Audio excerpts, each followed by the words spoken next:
Napakainit guys ang ating panahon. So, ayun. Kita nyo ba guys, may ano tayo dito, may gulay. Kundol ang tawag dyan sa amin guys. Kundol. Ayun, nakalambitin guys. Parang upo.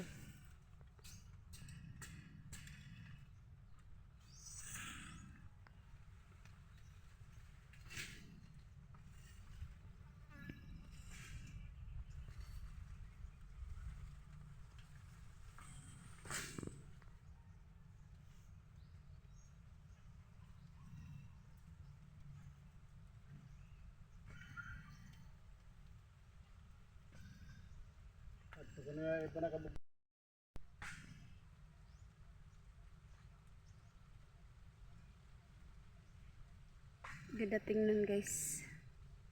Ating nyug.